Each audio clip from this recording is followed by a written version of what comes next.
오늘 많은 분들이 요요 현상 때문에 힘들어하죠. 요요 현상 뭔가요? 열심히 식사 조절할 때는 살이 잘 빠지고 다이어트에 성공하는데 조금 방심해서 음식을 함부로 먹기 시작하면 어떻게 돼요? 체중이 금방 증가하는 것을 나타내는 것입니다. 성도 여러분, 신앙에도 요요 현상이 있습니다.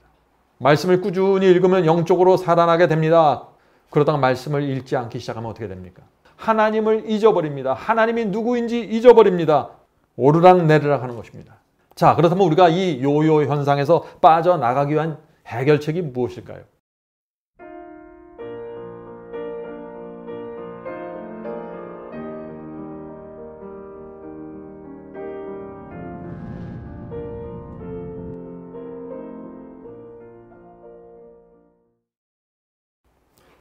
안녕하십니까? 요즘 세상이 어려워서 참 마음이 부산합니다. 그러나 우리가 이렇게 어려울 때일수록 또 세상이 뒤집히는 그런 상황이 벌어지는 것처럼 보여도 성경을 읽어야 살아날 수 있습니다.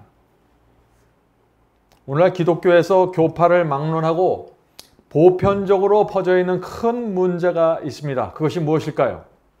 그것은 신자들이 성경을 읽고 공부하는 습관이 없다는 것입니다. 교회를 평생 다녔지만 성경을 읽는 습관이 없습니다. 그래서 성경을 어떻게 읽어야 하는지 모르는 분들이 참 많이 있습니다. 성도 여러분, 우리는 주의 말씀을 어떻게 공부하고 읽어야 할까요? 성경을 공부할 때 가장 효과적이고 파워풀한 방법은 어떤 것일까요? 자, 누가복음 10장 26절 읽겠습니다. 누가복음 10장 26절입니다. 예수께서 이르시되 율법에 무엇이라고 기록되었으며 네가 어떻게 읽느냐? 자, 예수님의 말씀이 무엇입니까? 성경을 어떻게 읽느냐가 중요하다는 것입니다.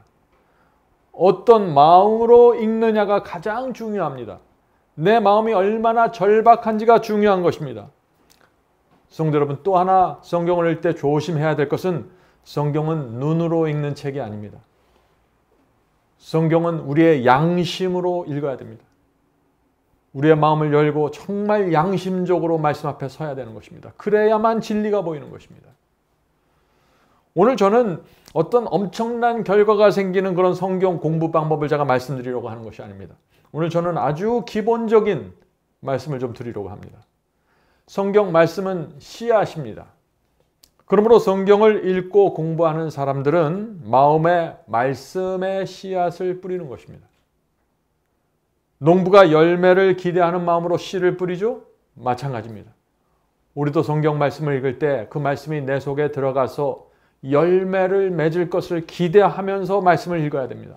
아무 생각 없이 말씀을 읽으면 그것은 뿌려지고 그냥 끝나는 것입니다. 분명한 목적을 갖고 말씀을 읽어야 됩니다. 내가 왜 이 말씀을 읽는지 분명한 목적이 있어야 된다는 것입니다. 많은 분들이 하고 있는 큰 문제는 뭐냐면은 마음에 말씀의 씨앗을 뿌리는데 형식적으로 뿌립니다. 오늘 내가 아침에 말씀을 10분 동안, 1시간 동안 읽어야 되니까 내가 읽어야지. 읽는데 목적을 두는 것입니다. 진지한 마음이 빠져 있는 것입니다. 함부로 말씀을 대합니다. 그런 상태에서는 말씀이 수없이 떨어져도 결과가 없습니다. 성도 여러분, 우리 마음에 어떤 씨를 뿌리느냐도 굉장히 중요합니다. 콩을 뿌려야, 콩을 심어야 콩이 나옵니다. 팥을 심어놓고 콩이 나오기를 기대할 수는 없는 것이죠. 우리 마음에 이상한 씨앗을 뿌리면 마음밭 전체가 망가져 버립니다. 양심이 망가집니다. 하늘길 가는 길을 잃어버립니다. 성도 여러분, 여러분이 어떤 씨를 뿌려야 되는지 세밀하게 살펴보면서 뿌려야 됩니다. 제가 다시 한번 강조드리지만 정확한 씨를 마음에 심어야 합니다. 그래야만 씨가 발화하고 내 영혼이 거듭나고 내 생애가 주 앞에 바쳐지는 일들이 생긴다 하는 것이죠. 자, 베드로전서 1장 23절에 그래서 이런 말씀이 있습니다. 베드로전서 1장 23절입니다. 너희가 거듭난 것은 썩어질 씨로 된 것이 아니요 썩지 아니할 씨로 된 것이니 살아있고 항상 있는 하나님의 말씀으로 되었느니라. 자, 우리가 어떻게 거듭난다고 했습니까? 썩지 아니할 씨를 마음에 심어야 한다고 했습니다. 자, 썩지 않을 씨가 무엇인가요? 그것은 진리이죠. 성경이 말하는 그대로의 복음입니다. 살아있는 하나님의 말씀입니다. 그것이 우리 마음속에 심어져야만 결과가 생긴다는 것입니다. 많은 분들이 지금 씨를 뿌리는 과정에서 큰 문제가 생기는 것입니다. 썩은 씨를 뿌리는 것입니다. 그래서 수십 년 동안 성경을 읽는데 마음과 생애에 결정적인 변화가 생기지 않고 구원이 이루어지지 않는 것입니다. 성도 여러분, 정말 여러분이 거듭나기 원하시나요? 썩지 않는 씨, 생명이 충만한 씨앗을 우리 마음에 뿌려야 된다는 것입니다. 그렇게 하면 반드시 싹을 내고 변화를 위한 태동이 시작될 것입니다. 여러분 스스로 그것을 느끼게 될 것입니다. 자, 그런데 문제가 있죠. 마음에 이 말씀의 씨앗을 뿌려도 당장 변화가 생기는 것처럼 보이지 않습니다. 그래서 사람들이 자꾸 답답해하고 실망하는 것입니다. 왜 그럴까요? 현대인들은 인스턴트 식품에 익숙해 있어요. 그래서 무엇인지 빨리 결과를 얻으려고 합니다. 그런데 하나님의 말씀은 그렇게 작동되지 않습니다. 말씀을 이해하고 깨닫는데 시간이 필요합니다. 투자한 시간에 비례해서 거둘 수 있는 것입니다. 경험하는데도 시간이 필요한 것입니다. 많은 분들이 제게 이런 질문을 합니다. 저도 사도 바울의 심령을 갖기 원하는데, 빚진 자의 심령을 갖기 원하는데 저는 왜 잘 안 될까요? 라는 질문을 합니다. 왜 그럴까요? 성도 여러분, 바울이 성경을 기록할 때까지, 로마서를 기록할 때까지 바울이 어떤 경험을 통과했는지 아십니까? 얼마나 많은 시간을 성경을 공부하는데 바쳤는지 아시나요? 우리도 마찬가지입니다. 말씀 연구에 마음을 바치고 시간을 바쳐야 하는 것입니다. 그렇지 않으면 결과가 안 생깁니다. 그것이 자연계의 원칙입니다. 씨앗을 심으면 갑자기 땅에서 나무가 솟아나와서 열매가 자라는 것이 아니잖아요. 시간이 걸리는 것입니다. 씨앗을 심을 때 그 다음날 아침에 바로 토마토가 열리고 오이가 열리는 것이 아니죠. 시간이 필요한 것입니다. 성도 여러분, 우리는 하나님께 시간을 드리는 일을 정기적으로 열심히 해야 됩니다. 말씀을 통해서 하나님께서 우리 속에서 역사하실 수 있는 기회를 충분히 드려야 합니다. 부지런히 성경을 읽어야 되는 것입니다. 여기에 우리의 영생이 달려있는 것입니다. 아침에 말씀을 반드시 내가 1시간 정도 읽으면 매달 200만 원씩 월급이 더 나온다. 그러면 아침에 말씀 안 읽을 사람 아무도 없을 거예요, 아마. 그렇죠? 그만큼 말씀이 우리의 인생에서 우선순위가 크게 뒤로 밀려 있다는 것입니다. 하나님의 말씀을 읽고 살펴야 되는 중요한 이유가 있는데 그것이 무엇일까요? 말씀을 읽어야 하나님이 누군지를 압니다. 하나님께서는 성경에 기록해 놨어요. 나는 이런 하나님이다. 나는 너희를 이렇게 구원하겠다라고 기록해 놨는데 성경 공부를 하지 않고 성경을 읽지 않으면 어떻게 돼요? 내가 원하는 신을 만들어냅니다. 내가 원하는 은혜를 만들어내고 내가 원하는 사랑을 만들어내는 것입니다. 내가 원하는 구원을 찾아내는 것입니다. 내가 전부 만들어내는 것이죠. 그러면 결국 어떻게 되나요? 성경에 없는 신을, 성경에 없는 하나님을 내가 믿게 됩니다. 성경에 없는 구원을 내가 찾아가게 됩니다. 성도 여러분, 이것이 무엇인가요? 이것이 바로 우상을 섬기는 것입니다. 하나님을 믿는다고 생각하는데 실제는 우상을 섬기고 있는 것이죠. 그래서 변화가 안 되는 것입니다. 성경을 모르면 신앙이 미신이 되고 우상이 되어버립니다. 성도 여러분, 하나님이 어떤 분인지 알아야 됩니다. 하나님을 알면 알수록 신앙은 쉬워집니다. 하나님을 모르면 모를수록 미신이 되고 신앙은 아주 이상한 형태가 되어버리고 마는 것입니다. 하나님을 알면 알수록 우리는 하나님을 존경하게 되고 감사하게 되고 그분의 성품과 그분의 결정에 대한 깊은 존중함과 신뢰를 갖게 되는 것입니다. 내 인생을 인도하는 하나님의 선택과 결정을 그래서 내가 온 마음을 열고 받아들이게 되는 것입니다. 자, 우리가 이런 신앙으로 들어가면 어떻게 될까요? 겉으로 볼 때 우리의 삶이 힘들고 가난하고 어려울 수 있습니다. 그러나 내 속사람이 풍요로워지게 되는 것입니다. 성도 여러분, 우리가 말씀을 공부하는 또 하나의 이유가 있습니다. 오늘 우리가 성경 말씀을 공부하는 그것에 대해서 실제적으로 좀 살펴보고자 하는 것입니다. 자, 말씀을 공부해야 되는 또 하나의 이유. 그것은 말씀을 읽어야만 내가 어떤 사람인지 보입니다. 내가 얼마나 연약하고 무기력하고 얼마나 죄가 많은지 말씀 앞에 서야만 보이는 것입니다. 내 죄와 악함과 교만이 말씀을 들어가야만 보이는 것입니다.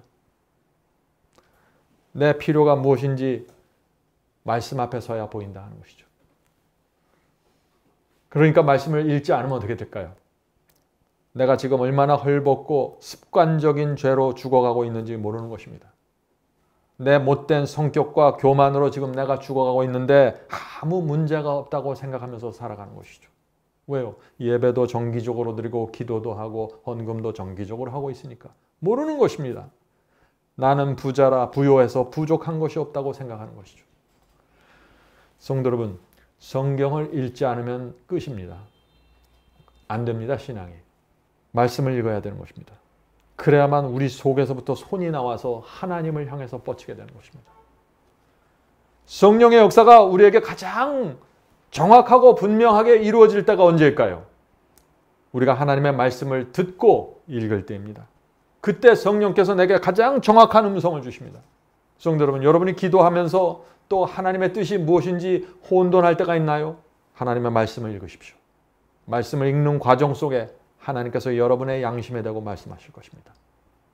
자, 그런데 실제에 있어서 많은 분들이 이런 경험으로 들어가질 못해요. 성경을 읽으면서 성령의 큰 역사 속으로 들어가지 못합니다. 왜 그럴까요?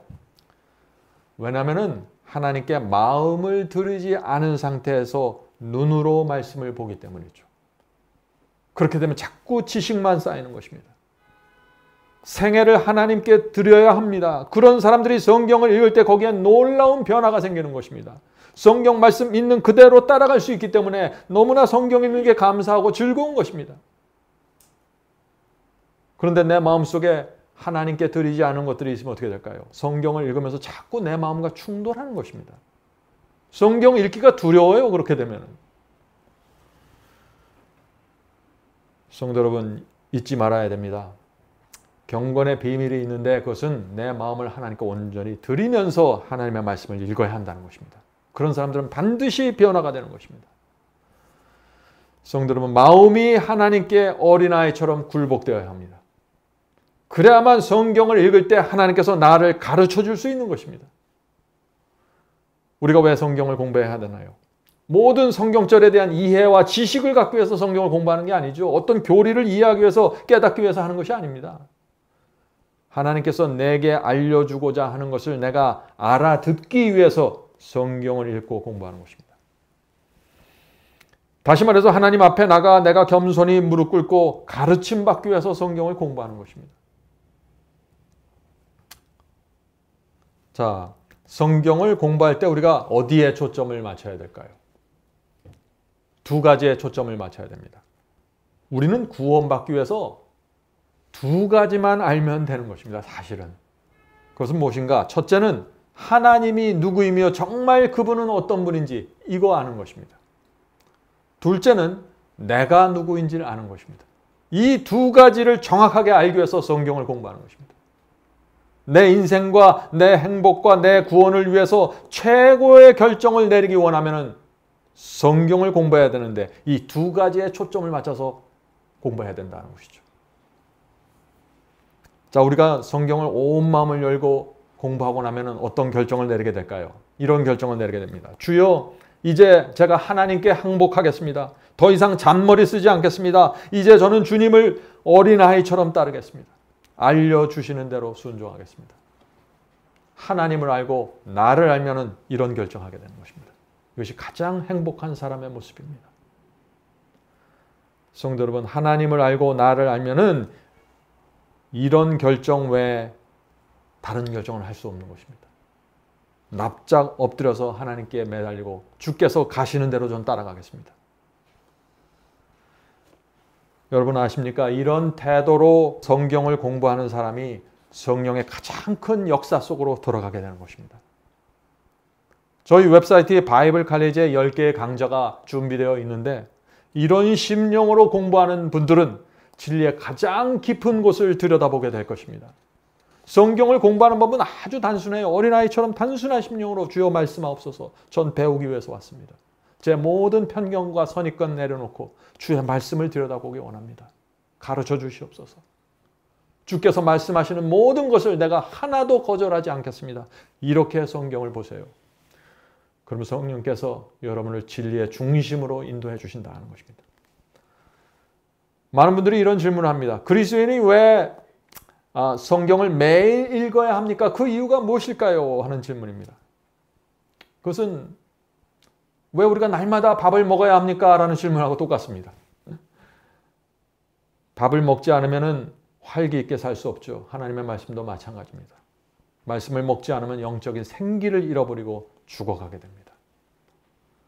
오늘 많은 분들이 요요 현상 때문에 힘들어하죠. 요요 현상 뭔가요? 요요 현상. 열심히 식사 조절할 때는 살이 잘 빠지고 다이어트에 성공하는데 조금 방심해서 음식을 함부로 먹기 시작하면 어떻게 돼요? 체중이 금방 증가하는 것을 나타내는 것입니다. 그래서 체중이 오르락 내리락 하는 거, 이거 요요 현상입니다. 성도 여러분, 신앙에도 요요 현상이 있습니다. 말씀을 꾸준히 읽으면 영적으로 살아나게 됩니다. 그때는 사탄이 가까이 오질 않아요. 유혹해봤자 되질 않는다는 걸 아니까 가까이 오질 않는 것입니다. 그러다가 말씀을 읽지 않기 시작하면 어떻게 됩니까? 내가 누구인지 잃어버립니다. 조그만 유혹에도 쓰러질 수 있다는 사실을 잊어버리는 것이요. 하나님을 잊어버립니다. 하나님이 누구인지 잊어버립니다. 하나님께서 나를 돕기 위해서 옆에서 기다리고 계신데 나는 혼자서 고아처럼 살아가게 됩니다. 말씀을 읽지 않으면 그렇게 되는 것이에요. 그러면 그런 상황에서 사탄이 또 접근해서 내 손을 붙잡고 이리저리 끌고 다니죠. 그러면 어떻게 됩니까? 지친 심령으로 주 앞에 나가 회개하고 또 말씀으로 돌아가게 됩니다. 그래서 말씀을 읽죠. 그러면 어떻게 돼요? 다시 내가 누구인지 알게 되고 다시 하나님이 누구인지 알게 되는 것입니다. 영적으로 또 살아나는 것입니다. 그렇게 되면 또 사탄이 물러가죠. 나를 건드리지 못하는 것입니다. 그렇게 한동안 살다가 기쁨으로 살다가 또 말씀을 읽지 않으면 어떻게 돼요? 내가 누구인지 모르고 다시 하나님이 계시다는 사실을 놓치고 살아갑니다. 사탄은 그렇게 되면 또 나에게 와서 다시 내 손을 붙들고 가는 거죠. 성도 여러분, 이것이 신앙의 요요 현상입니다. 오르락 내리락 하는 것입니다. 사탄이 왔다 갔다 하는 것입니다. 그리스도인이라면 누구나 한 번쯤은 이런 문제에 빠졌을 것입니다. 자, 그렇다면 우리가 이 요요 현상에서 빠져나가기 위한 해결책이 무엇일까요? 한 가지밖에 없습니다. 방법은 한 가지예요. 무엇입니까? 날마다 충분한 시간을 하나님의 말씀에 투자하는 것입니다. 그래서 마지막 사명 웹사이트에서 저희가 천사의 아침 방문이라는 그 아침 말씀 묵상 시간을 갖고 있는 것입니다. 날마다 내 영혼을 하나님의 말씀으로 채우기 원하는 성도들, 저희 웹사이트에 오셔서 꼭 참여하시기 바랍니다. 성도 여러분, 우리 마음은 둘 중 하나로 채워지는 것입니다. 선으로 채워지든지 악으로 채워지는 것입니다. 자, 누가복음 6장 45절입니다. 누가복음 6장 45절. 선한 사람은 마음에 쌓은 선에서 선을 내고 악한 자는 그 쌓은 악에서 악을 내나니 이는 마음에 가득한 것을 입으로 말함이니라. 자, 이 말씀이 무슨 뜻인가요? 마음에 악을 쌓으면 악이 나온다는 것이죠. 마음에 선을 쌓아야 선한 말이 나오고 선한 계획이 나오고 선한 생각을 할 수 있다는 것입니다. 자, 그런데 선이 무엇인가요? 선은 하나님이십니다. 하나님의 말씀이 선이고 진리가 선입니다. 그래서 우리가 우리 마음을 하나님의 말씀과 진리로 채워야 하는 것입니다. 이 일에 집중해야 되는 것입니다. 말씀이 선과 진리로 채워지면 우리의 입과 행동에서 선이 나오게 된다는 것입니다. 성도 여러분, 우리 마음은 둘 중에 하나입니다. 말씀이 내 마음을 지배하든지 아니면 내 육체에서 올라오는 욕망이 나를 지배하는 것입니다. 그래서 우리 마음을 하나님의 말씀과 진리로 채우기 위해서 말씀을 쏟아 부어야 하는 것입니다. 날마다 쏟아 부어야 되는 것입니다. 그렇지 않으면 가라지와 잡초들이 계속해서 올라오니까 말이죠. 가끔씩 말씀을 읽으면 안 됩니다. 날마다 말씀을 읽어야 됩니다. 날마다 말씀을 내 마음에 쏟아 부어야 되는 것입니다. 성도 여러분, 우리가 왜 날마다 말씀을 읽어야 될까요? 왜냐하면 우리 마음은 아주 쉽게 천박해지고 유치해집니다. 그래서 말씀을 읽어야 되는 것입니다.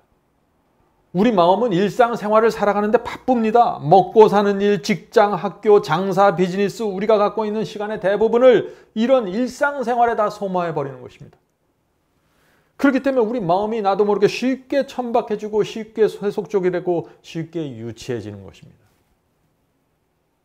그리스도인이 자꾸 그래서 실망하는 것이에요. 내가 왜 이렇게 유치할까? 하나님을 믿는데 내가 왜 이렇게 세속적일까?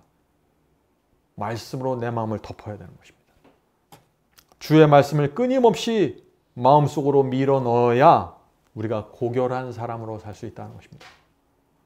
성도 여러분, 교회는 열심히 다니는데 왜 성경 말씀은 열심히 읽지 않을까요? 오늘 많은 그리스도인들이 지금 이 문제에 빠져 있어요. 교회 가서 방언하고 새벽기도 참석하고 다 합니다. 열심히 봉사해요. 그런데 말씀은 안 읽어요. 왜 그럴까요? 내가 말씀을 읽지 않으면은 영적으로 죽는다는 사실을 인식하지 못하기 때문이죠. 반드시 하나님께 영광을 돌리는 삶을 살려면 말씀이 필요하다는 이 진리를 놓치고 있는 것입니다. 성도 여러분, 우리가 정말 유치하고 이 저속한 상태에서 벗어나기 원하십니까? 정말 원하면은 말씀을 부지런히 읽어야 됩니다. 매일 말씀을 읽기 위해서 노력해야 됩니다. 성도 여러분, 우리의 생각과 상상, 계획은요, 그냥 흐르는 물처럼 흘러다닙니다. 이리저리 흘러다녀요. 나를 높이는 생각, 나에게 영광을 돌리는 계획, 이런 계획들이 쉽게 내 마음을 흘러서 채워버립니다. 그런 것들 그대로 방치해 놓으면 우리의 성품과 인격이 무너져 버리고 유치한 사람으로 또 살아가게 되는 것입니다. 우리가 이런 문제를 어떻게 해결해야 될까요? 날마다 성경을 읽어야 합니다. 오늘 제가 이 말씀을 계속해서 반복할 것입니다. 말씀을 마음에 퍼부어서 세속적이고 이기적인 생각을 계속해서 밀어내야 되는 것입니다. 세속적이고 이기적인 욕망이 내 본성 속에서 계속해서 올라오기 때문에, 날마다 올라오기 때문에 나도 날마다 거룩한 말씀을 밀어 넣어야 되는 것입니다. 성도 여러분, 우리가 하루를 바삐 살다 보면 어떤가요?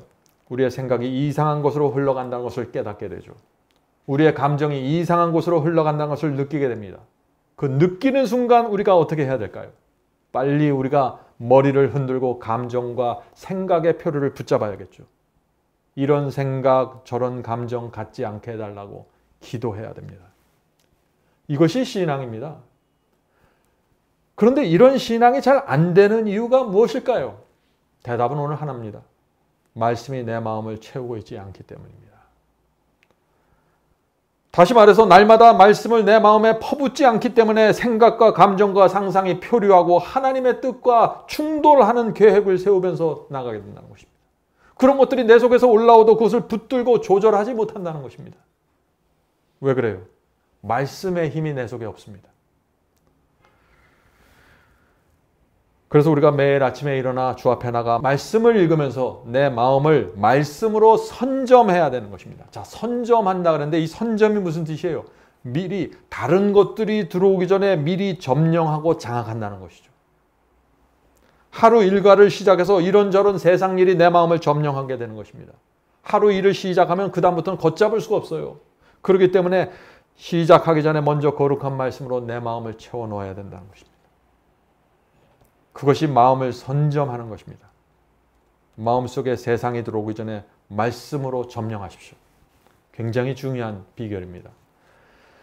성도 여러분, 날마다 마음을 선으로 선점하려고 말씀으로 선점하려면 훈련이 필요한 것입니다. 이것이 그냥 되는 것이 아니에요. 날마다 말씀을 읽는 거 그냥 되는 것이 아니에요. 훈련이 필요합니다. 많은 사람들이 신앙은 훈련과 상관없다 그러죠. 신앙하는 사람들에게 훈련받아야 된다면 그 율법주의 아닙니까? 왜 행함을 얘기합니까? 굉장히 오해죠. 실제적인 신앙이 어떻게 돌아가는지 모르는 것입니다. 그런 분들은. 아침에 일어나서 말씀 읽는 훈련 해야 됩니다. 막연하고 추상적으로 살면 안 됩니다. 실제적인 훈련과 집중력이 필요한 것입니다. 이 세상에 조그만 구멍가게 하나 하려도 얼마나 많은 계획과 추진력이 필요하고 연습이 필요합니까? 하나님에 대한 신앙도 마찬가지입니다. 그냥 믿기만 하면 되는 거 아닙니다. 성도 여러분, 시간이 날 때마다 마음에 말씀을 넣는 훈련을 해야 되는 것입니다. 자, 말씀을 읽는 훈련이 된 사람과 훈련이 안 된 사람의 신앙이요, 엄청난 차이가 생깁니다. 엄청난 차이가 생겨요. 왜 우리가 날마다 말씀을 읽는 훈련을 해야 될까요? 왜냐하면 우리는 타락한 본성을 갖고 있고 이기적이고 저속한 속성을 갖고 태어났기 때문입니다. 아담으로부터 물려받은 것입니다. 그래서 우리가 날마다 거룩한 말씀을 마음에 퍼부어 넣어서 우리의 생각이 조절되고 의도가 순결해지고 감정의 흔들림을 붙잡을 수 있어야 되는 것입니다. 이것이 실제적인 신앙입니다. 성도 여러분, 우리의 죄된 본성이 얼마나 악하고 저열한가를 알면 알수록 우리는 날마다 간절한 마음으로 성경 말씀으로 가게 됩니다. 내가 얼마나 문제가 있는지 모르면 안 가게 돼요. 내가 잘 조절할 수 있다고 착각합니다. 지금 교회와 세상에서 우리가 가는 곳마다 하나님과 사탄의 전쟁이 벌어지고 있는데 여러분들 이 전쟁에서 어떻게 살아남으시겠습니까? 말씀을 붙잡아야 됩니다. 아무리 바쁘더라도 시간이 없더라도 말씀을 잡아야 됩니다. 이것 외에 방법이 없습니다. 시간을 만들어내야 되는 것이죠. 오늘 많은 분들이 이런 질문을 합니다. 목사님, 주님의 사랑을 묵상하고 싶고 하나님의 은혜를 묵상하고 싶습니다. 그리스도의 고난을 깊이 묵상하기 원합니다. 그런데 잘 묵상이 되지 않습니다. 무엇이 문제일까요? 무엇이 문제입니까? 성경 말씀이 마음에 충분히 쌓여 있지 않기 때문입니다. 말씀에 대한 이해가 막연합니다. 그래서 눈을 감고 주님의 사랑과 그분의 성품을 묵상하려고 하면은 잘 안 되는 것입니다. 여러분이 알지 못하는 어떤 역사에 대해서 묵상을 해보십시오. 그게 되나? 내가 정확하게 알아야 되죠. 하나님의 구원과 사랑과 은혜가 어떻게 이루어지는지 정확하게 알아야 눈을 감으면 그것이 떠오르는 것입니다. 그래서 우리가 말씀을 마음에 퍼부어야 하는 것입니다. 그래야 은혜로운 묵상을 우리가 할 수 있다는 것입니다. 성도 여러분, 그렇다면 말씀을 읽고 싶지 않을 때도 있죠. 항상 말씀만 읽고 싶어서 쩔쩔매는 사람들은 별로 없습니다. 말씀을 읽지 않고 싶을 때도 있어요. 그럴 때는 어떻게 해야 됩니까, 우리가? 말씀을 사모하는 마음을 달라고 기도해야 되는 것입니다. 말씀을 읽고 싶은 마음을 달라고 기도해야 되는 것입니다. 이것이 아침마다 우리가 기도해야 될 중요한 포인트입니다. 말씀을 사모하는 영을 달라고 기도하셔야 돼요. 성도 여러분, 우리가 말씀을 읽을 때 정확한 목표를 갖고 읽어야 됩니다. 하루에 30분 이상 읽겠습니다. 하루에 3장 이상 읽겠습니다. 이런 목표도 중요하지만 그것보다 더 중요한 목표가 있습니다. 그것이 무엇일까요? 오늘 제가 이 말씀을 읽으면서 내 영적인 수준이, 내 영성이 어떤 수준에 도달할 것이라는 걸 정하고 읽으셔야 됩니다. 그 내가 영적으로 도달해야 될 목표를 정하지 않은 상태에서 그냥 성경을 통독해 가면은 아무런 결과가 안 생겨요. 간절한 마음으로 오늘 내 영혼이 도달해야 될 그 지점을 바라보면서 말씀을 읽으십시오. 양이 중요한 것이 아닙니다. 질이 중요한 것입니다. 그래야만 우리가 말씀에 집중하게 되고 성령께서 크게 역사하실 수 있다는 것입니다. 자, 우리 지금까지 배운 것을 좀 정리해 보죠. 성경을 공부하는 데는 4가지가 필요합니다. 그래서 첫째는 날마다 성경을 읽고 공부하는 습관이 필요한 것입니다. 제가 말씀드리는 것은 기계적인 습관을 말하는 것이 아니에요. 내 영혼과 내 신앙이 도달해야 될 분명한 지점을 바라보면서 성경을 읽고 공부하는 습관을 가져야 됩니다. 내가 왜 공부를 하는지, 내가 왜 성경을 읽는지 거기 이유와 목적이 있어야 된다는 것입니다. 아주 분명한 목적 말이죠. 내 인생을 하나님께 전체적으로 드리고 하나님의 뜻을 온전히 받아들이기 위해서 성경을 읽어야 된다는 것이죠. 신앙은 습관이 중요하고 훈련이 중요합니다. 믿기만 하면 저절로 되는 거 하나도 없습니다. 경건의 훈련이 필요하다고 바울이 그러고 말하고 있는 것입니다. 디모데전서 4장 7절입니다. 디모데전서 4장 7절. 망령되고 허탄한 신화를 버리고 오직 경건에 이르기를 연습하라. 성도 여러분, 우리 마음을 말씀으로 채우는 훈련, 경건의 연습입니다. 이것이야말로. 저는 제가 처음 그리스도를 믿었을 때 이런 훈련과 이런 연습이 필요하다는 걸 몰랐어요. 그냥 성경을 깨닫고 그 이해하면 되는 줄 알았습니다. 근데 그것도 도움이 되지만 어느 정도 수준에서 멈춰버리고 만다는 사실을 제가 한참 시간이 지난 다음에 알았어요. 성도 여러분, 우리 속에 있는 이 더럽고 교만한 것들이 날마다 밀려나야 되는 것입니다. 우리 속에 그래서 말씀을 계속해서 넣어줘야 되는 것입니다. 계속해서 공급해줘야 되는 것입니다. 하나님의 말씀이 내 속에 있는 이기적인 생각과 잘못된 왜곡된 감정과 정서를 밀어내 버릴 때까지 계속해서 넣어줘야 됩니다. 이것이 신앙의 비결입니다. 성도 여러분, 아침에 하는 우리 말씀 묵상 정말 중요하죠. 자, 예수께 가는 길 70페이지에 이런 말씀이 있습니다. 아침마다 그대 자신을 하나님께 바치라. 그리고 이 일을 그대의 첫째로 할 일로 삼으라. 아침에 일어나 이렇게 기도하라. 주여 나를 받으사 온전히 당신의 것으로 삼으소서. 지금 나의 모든 계획을 당신의 발 앞에 내려놓나이다. 오늘 나를 당신의 일에 써 주시옵소서. 나와 같이 하여 주시고 나의 모든 일이 당신 안에서 성취되게 하옵소서. 이것이 날마다 이루어져야 될 습관이다. 아침마다 자신을 하나님께 바쳐라. 모든 계획을 하나님께 맡겨 그의 섭리에 따라 행하기도 하고 그만두기도 해야 한다. 아침에 결정해야 돼요. 내가 이 일을 행할지 말지. 말씀을 읽으면서 말씀을 묵상하고 기도하면서 하나님의 뜻을 받는 훈련을 하라는 것입니다. 계속해서 읽겠습니다. 이렇게 함으로 그대들은 날마다 자신의 생애를 하나님의 손에 맡기게 되고 따라서 그대의 생애는 그리스도의 생애를 닮아가게 될 것이다. 성도 여러분, 우리가 어떻게 그리스도의 생애를 닮아갈 수 있을까요? 아침마다 말씀을 꺼내고 읽고 기도하고 성령의 역사를 강구하면서 주님 오늘 제가 이 일을 해야 됩니까? 말아야 됩니까? 오늘 이 일을 어디까지 해야 될까요? 내가 어떤 태도로 이 일을 다뤄야 될까요? 말씀 앞에서 말씀을 읽어가면은 성령께서 내 머릿속에 내 마음속에 가르쳐 주십니다. 성도 여러분, 이런 신앙을 목표로 하여 성경을 읽어야 한다는 것입니다. 어떤 분들은 이런 질문을 합니다. 저는 아침에 너무 바빠서 시간을 만들기 어려운데 저 같은 사람은 어떻게 해야 됩니까? 아침에 참 시간 내기 어렵죠? 그런 분들은 잠자리에 들기 전에 시간을 내셔야 됩니다. 정결한 마음으로 성경을 읽고 잠자리에 드는 훈련을 쌓아야 됩니다. 자기 전에 말씀을 읽으면서 하루 동안의 모든 염려와 걱정을 하나님께 드리십시오. 영혼의 평안을 안고 잠자리에 들어야 됩니다. 하루 동안 있었던 일을 하나님의 말씀 앞에 내려놓고 내가 무엇을 잘못했는지, 무엇을 내일 반복하지 말아야 되는지, 내가 어떤 사람과의 관계를 회복해야 되는지 잠자리에 들기 전에 말씀 앞에서 정리해야 되는 것입니다. 내 인생 전체를 하나님께 맡기고 잠자리에 드십시오. 이것이 바로 부활을 기다리면서 죽는 순교자의 심령 아니겠습니까? 그 습관, 잠자리에 들기 전에 내 인생 전체를 하나님께 맡기는 이 습관이야말로 우리를 살려낼 것입니다. 성도 여러분, 말씀과 기도를 위한 시간을 따로 떼어 놓아야 합니다. 우선적으로 최우선으로 이것을 실천해야 합니다. 시간만 아니라 장소도 필요합니다. 공간이 필요합니다. 말씀과 기도를 위한 장소를 마련하십시오. 만일 여러분이 능력 있는 그리스도인이 정말 되기 원한다면 시간과 장소가 구별되어야 된다는 것입니다. 우리가 사람과 약속하면은 제 시간에 정해진 장소를 가기 위해서 최선을 다하죠. 그 약속에서 내가 한 1억 원짜리 계약을 성사시킨다면 얼마나 준비할까요?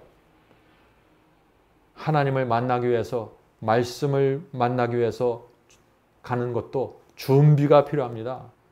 시간을 준비하지 않으면 다 놓쳐버립니다. 사탄이 다 가져가 버려요. 세상에 내 시간을 다 뺏어갑니다. 신앙은 시간과의 전쟁입니다. 내가 가진 인생이라는 시간을 내가 누구에게 바치는가에 따라서 내 인생이 결정돼 버립니다. 성도 여러분, 그런데 하나님과 약속을 지키면, 말씀을 읽는 약속을 잘 지키면 반드시 결과가 생깁니다. 어떤 결과가 생길까요? 내 마음과 생각이 정결해집니다. 내 인생이 하나님의 뜻과 일치하게 됩니다. 확고한 믿음을 갖고 살아가게 됩니다. 저와 마지막 사명 선교팀 매일 아침 9시에 말씀을 읽고 기도하는 시간을 지금 갖고 있죠. 그 시간을 우리가 천사의 아침 방문이라고 부르는데 오늘 말씀을 듣는 분들, 원하는 분들 꼭 참여하시기 바랍니다. 처음에는 저도 부담스러웠어요. 정해진 시간에 여러 사람들 함께 예배 드리는 것, 이것을 약속해야 되는데 참 부담스럽더라고요. 그런데 이제는 시간이 지나가면서 제가 가장 큰 축복과 은혜를 받는 것 같아요. 말씀을 준비하니까. 그래서 우리가 어떤 훈련을 할 때 첫 3주가 중요하다고 합니다. 3주를 계속해서 말씀 묵상을 하면 이것이 습관으로 들어가게 되어 있습니다. 그래서 여러분들 오늘부터 한번 이 습관을 한번 만들어내십시오. 말씀으로 신앙을 세우는 이 습관 중요합니다. 자, 말씀으로 신앙을 세우는데 또 하나의 중요한 습관이 있습니다. 그것은 여러분이 어떤 설교를 듣다가 이 말씀은 정말 중요한 말씀이라고 생각이 되잖아요. 그러면 그 설교를 듣고 그냥 지나치면 안 됩니다. 그 설교를 여러 번 반복해서 들으면서 마음에 정리하십시오. 굉장히 중요한 것입니다. 그 습관도. 모든 설교를 그렇게 할 필요는 없습니다. 그러나 성령께서 여러분에게 어떤 설교를 통해서 깊은 인상을 주시고 부담을 주시고 확신을 주시면 반드시 그 설교를 마음에 정리해 두셔야 되는 것입니다. 그것이 신앙이 성장하는 또 하나의 중요한 방법입니다. 성도 여러분, 마음에 좋은 씨를 잔뜩 뿌리셔야 돼요. 내 마음에 뿌릴 좋은 씨를 찾아야 됩니다. 내 마음에 능력을 주는 파워풀한 말씀을, 설교를 찾아야 되는 것입니다. 그래야만 우리 마음에 진리의 선이 분명하게 새겨집니다. 교회를 오래 다녀도 진리의 선이 분명하게 새겨지지 않는 사람들이 너무나 많이 있습니다. 그래서 말씀을 읽고 성경을 읽고 1년에 몇 번씩 통독하지만 만나서 얘기하면 내용이 없어요. 진리의 선이 정확하게 그려지지 않았습니다. 마음속에. 성도 여러분, 우리 마음은 그릇입니다. 마음 그릇을 하나님의 말씀으로 채워야 합니다. 마음은 그릇이기 때문에 말씀으로 채우지 않으면 다른 것들이 들어와서 채워버립니다. 그래서 이 그릇을 선점해야 되는 것입니다. 우리가 말씀으로 선점해야 돼요. 그래서 우리의 마음과 영혼의 그릇이 말씀으로 흘러 넘쳐야 되는 것입니다. 이것이 능력 있는 신앙으로 가는 길입니다. 여러분들 아무리 기도하고 방언하고 은사를 베풀어 보세요. 아무리 선교해 보세요. 내 마음이 말씀으로 채워지지 않으면 아무것도 아니고 스스로 허탄함을 느끼게 될 것입니다. 성도 여러분, 빈 시간을 잘 이용하셔야 됩니다. 오늘 제가 중요한 말씀을 하는 것입니다. 성도 여러분, 굉장히 실제적인 얘기를 하고 있어요. 이것대로 우리가 살 수 있다면 우리의 영혼이 살아나게 되는 것입니다. 빈 시간이 생길 때마다 생명이 있는 설교 말씀을 들으십시오. 성경을 펼쳐서 읽을 시간이 없다면 설교를 들으셔야 됩니다. 또 찬양, 찬미를 부르면서 마음을 채우십시오. 들으면서 채우십시오. 시간이 날 때마다 우리의 영혼을 하늘의 분위기로 메꾸어가고 채워가는 습관을 가져야 됩니다. 하루 종일 내 삶을 계획해 보세요. 내 하루 종일 사는데 내가 어디서 무엇을 하고 누구를 만나고 오늘 어떤 시간이 있는데 내 그 비어있는 시간을 내가 무엇으로 어떻게 채울까? 항상 준비하고 다니셔야 됩니다. 들을 설교를 준비하고 성경절을 준비하고 외워야 될 말씀을 준비하고 항상 이런저런 모양으로 다 준비해 갖고 가세요. 여러분 백들 위에 주머니에 넣고 다니세요. 그것이 여러분의 마음과 생애가 집중시키는 중요한 방법입니다. 여러분이 사업을 성공하기 위해서 얼마나 고민하고 계획을 세우십니까? 하나님을 위한 계획을 세우세요. 하루의 일과를 계획을 세우세요. 이것이 실제적인 경건입니다. 하나님의 약속이 담겨져 있는 성경절을 모으세요. 여러분의 마음에 감동을 주고 확신을 주는 성경절을 모으세요. 시간이 있을 때 전철에서 차를 기다릴 때 읽으세요. 꺼내서. 사탄은 여러분에게 큰 덩어리의 시간을 주지 않습니다.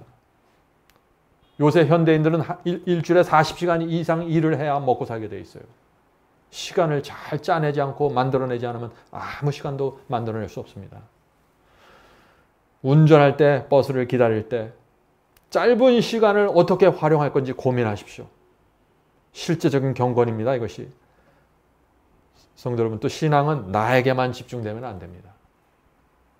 한 사람이나 두 사람을 정해놓고 그 사람을 위해서 기도하고 그 사람을 도와주고 그 사람에게 꾸준히 말씀을 보내는 훈련을 하십시오. 나만을 위해서 살아가는 사람은 잘못된 신앙입니다. 말씀을 공부하는 두 번째 단계 보겠습니다. 두 번째 단계는 성경을 읽으면서 하나님과 대화하는 방법을 훈련하십시오. 성경을 읽을 때 하나님께서 나에게 주고자 하는 메시지가 무엇인가 생각하면서 말씀을 읽어야 되는 것입니다. 자, 예를 들어보죠. 요한복음 15장 1절과 2절을 요한복음 15장 1절과 2절을 읽겠습니다. 내가 참 포도나무요 내 아버지는 그 농부라 물은 내게 있어 과실을 맺지 아니하는 가지는 하나님께서 이를 제해 버리시고. 자, 여러분 이 말씀의 의미를 다들 아실 것입니다. 과실을 맺어야 된다는 것이죠.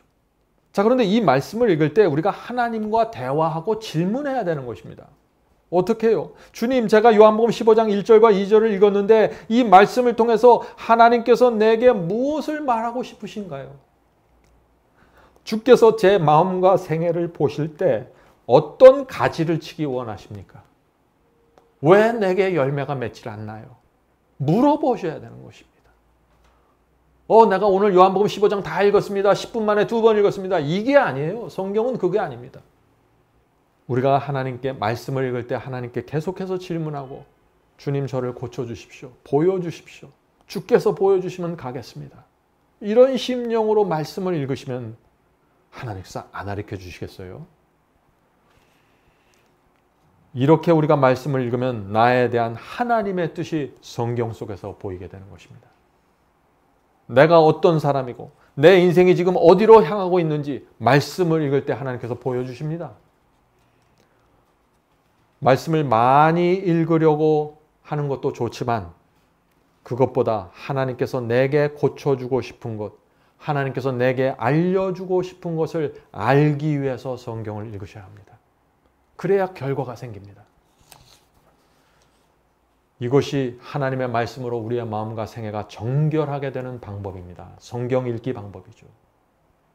자, 요한복음 15장 3절을 말씀 읽겠습니다.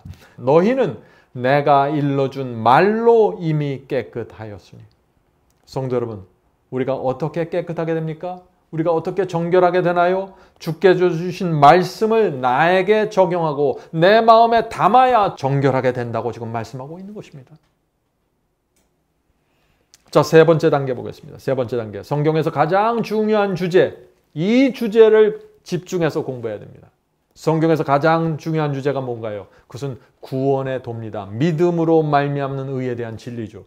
이 문제를 집중해서 계획을 세워서 연구하셔야 됩니다. 성경에서 가장 중요한 주제 무엇이죠? 하나님께서 우리를 어떻게 구원하는가입니다.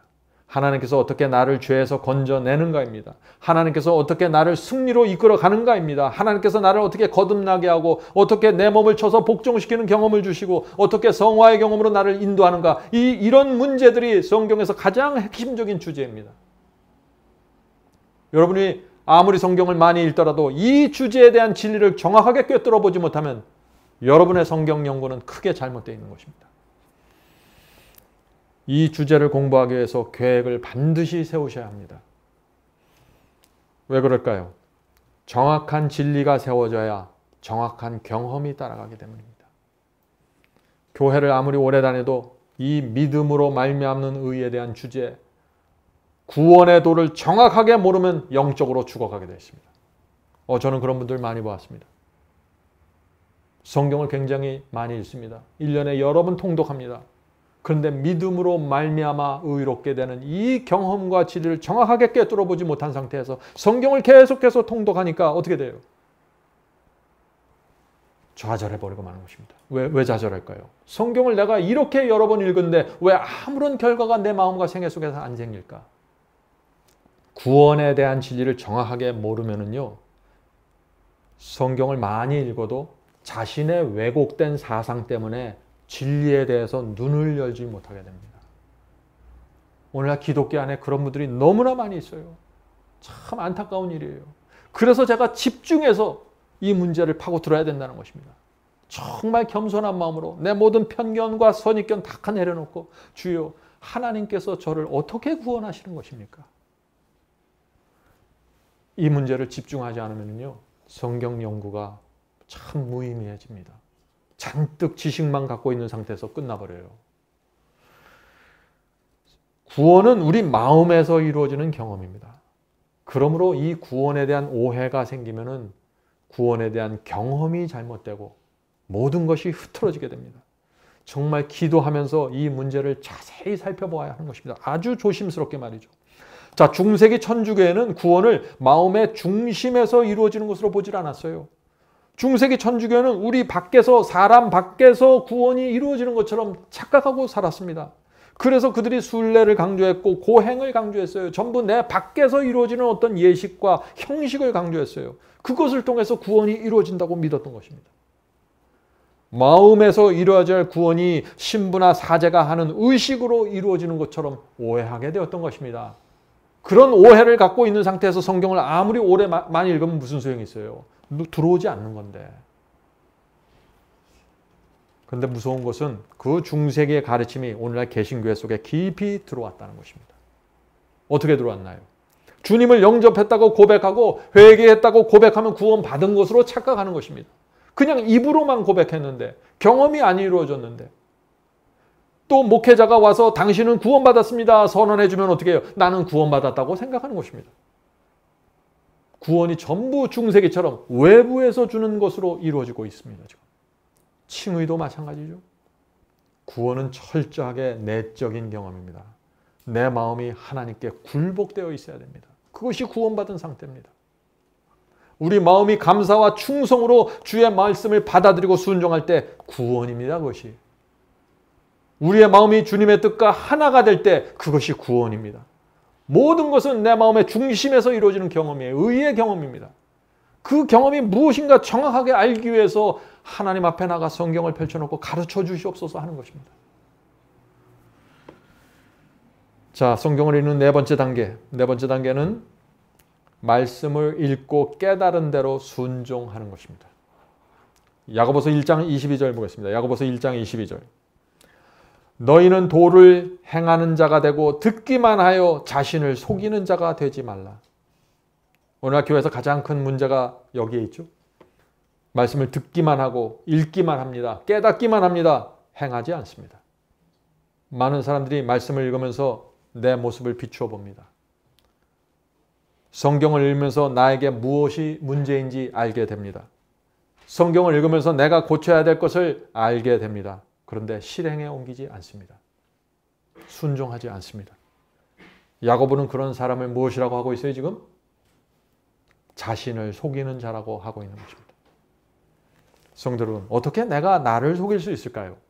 내가 나를 속이려고 조금이라도 움직이면 금방 내가 눈치를 채버리는데 어떻게 나를 속일 수 있어요? 나를 합리화하는 것이 나를 속이는 것입니다. 내가 하나님의 말씀에 순종하지 않고 있는데 이런저런 이유를 대면서 나를 합리화시켜버리는 것입니다. 나를 속이는 것입니다. 성령의 음성을 내가 의도적으로 밀어내고 거절하고 있는데 그런 나를 합리화시키는 것입니다. 바로 이것이 말씀을 듣기만 하고 행하지 않는 자의 모습이라는 것입니다. 성도 여러분, 오늘 우리가 이 말씀을 들으면서 성경 말씀 앞에서 우리가 어떻게 대해야 되는지, 어떤 씨를 뿌려야 되는지, 어떻게 받아들여야 되는지, 하나님께 무슨 질문을 던져야 되는지 오늘 우리가 이것을 분명하게 우리 마음속에 좀 정리해 두시길 바랍니다. 자, 마태복음 7장에서 예수께서는 두 사람에 대한 말씀을 하셨습니다. 두 사람. 한 사람은 집을 반석 위에서 세워서 심한 태풍이 불어도 견고하게 지은 사람이 있습니다. 그런데 다른 한 사람은 집을 모래 위에 세워서 비바람이 불면 아주 쉽게 무너지는 집을 지은 것입니다. 자, 반석 위에 집을 지은 사람, 예수께서 뭐라고 말씀하셨어요? 하나님의 말씀을 듣고 행하는 사람이라고 하셨습니다. 모래 위에 집을 지은 사람은 어떤 사람이라고 했습니까? 말씀을 듣지만 행하지 않는 사람이라고 말씀하셨습니다. 성도 여러분, 복음은 아주 단순한 것입니다. 혼돈할 것이 없어요. 이 두 사람 모두 하나님의 말씀을 들었습니다. 두 사람 모두 주의 뜻을 알았어요. 그런데 두 사람 사이에 분명한 차이가 있었습니다. 무엇인가요, 그것이? 한 사람은 순종했고 다른 사람은 순종하지 않은 것입니다. 여기서 두 사람의 운명이 갈라졌다는 것입니다. 성도 여러분, 하나님께서 말씀을 통해서 우리에게 말씀하시는데 그것을 거절하잖아요? 그러면 그 사람이 바로 모래 위에 집을 지은 사람입니다. 물론 단 한 번 순종하지 않았다고 해서 모래 위에 집을 짓고 멸망당하는 것이 아니죠.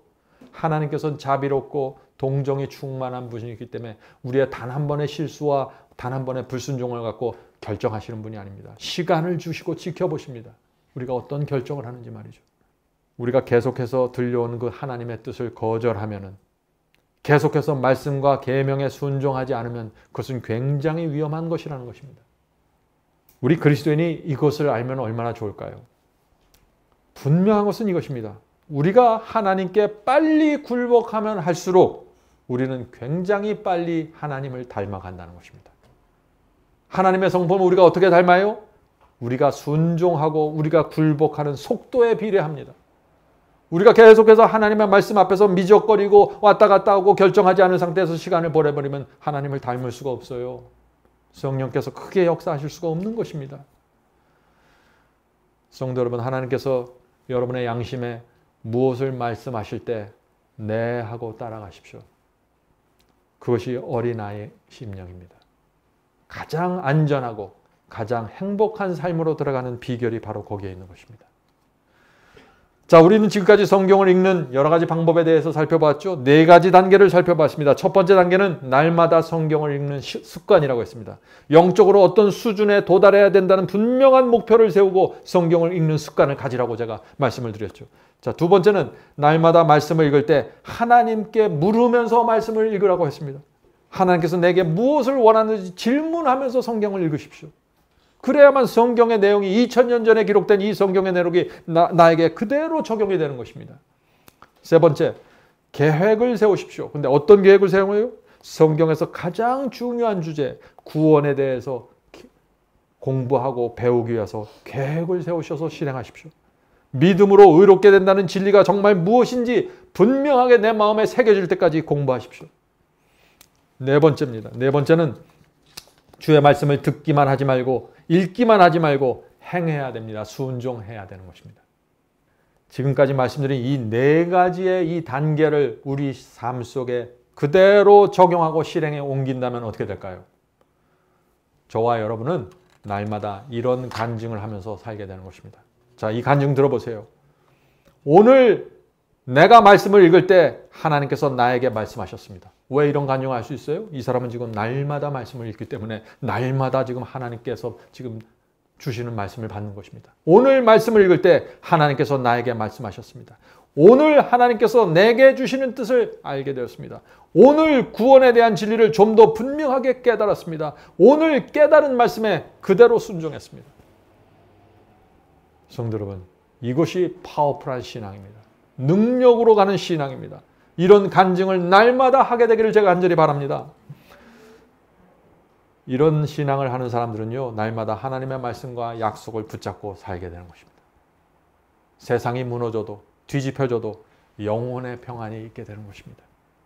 영혼의 평안은 내 주변 상황에서 나오는 것이 아닙니다. 경제적인 상황에서 나오는 것이 아니에요. 이것이 하나님의 말씀이 내 속에 들어가서 하나님의 약속이 내 안에 새겨지면 평안한 것입니다. 이런 사람들은 유혹이 올 때 즉시 주님께 달려가 피하게 되는 것입니다. 이런 사람들은 어두운 감정과 근심, 걱정이 밀려올 때 즉시 그것을 눈치채고 하나님의 약속과 말씀 속으로 들어가서 그것을 붙잡고 통과하게 되는 것입니다. 성도 여러분, 이것이 성경이 말하는 변화이고 승리하는 생애입니다. 성령께서 우리 모두에게 이 말씀을 통해서 하나님을 만나는 이 신앙의 비결을 보여주시길 간절히 바랍니다. 하늘에 계신 아버지, 저희를 날마다 깨우쳐 주시옵소서. 저희의 이 죄된 본성과 교만함으로 이 세상을 살아가기가 참 어렵습니다. 주여, 저희가 날마다 주 앞에 나가 말씀을 살필 때 저에게 말씀해 주시고 말씀의 능력으로 내 속에 있는 가라지들과 잡초들을 밀어내고 제거할 수 있도록 역사해 주시옵소서. 하늘에 계신 아버지, 저희가 말씀을 읽을 때 저희의 양심으로 읽을 수 있도록 하여 주시옵소서. 양심이 살아날 수 있도록 도와주시옵소서. 날마다 말씀이 내 속에 밀려 들어와서 내 속에 있는 잘못된 사상과 잘못된 감정과 잘못된 분위기가 사라질 수 있도록 역사해 주시옵소서. 그래서 이 말씀이 주는 유익이 무엇인지 저희가 실제적으로 경험할 수 있게 도와주시옵소서. 하늘에 계신 아버지, 저희가 오랫동안 주님을 믿었지만 이 실제적인 경건의 연습이 참으로 부족합니다. 주여, 저희를 불쌍히 여겨주시고 성령으로 가르쳐 주셔서 이제부터 하나님을 향해 말씀을 읽는 방법에 대한 계획을 세울 수 있도록 도와주시옵소서. 예수님의 이름으로 간절히 기도드립니다. 아멘.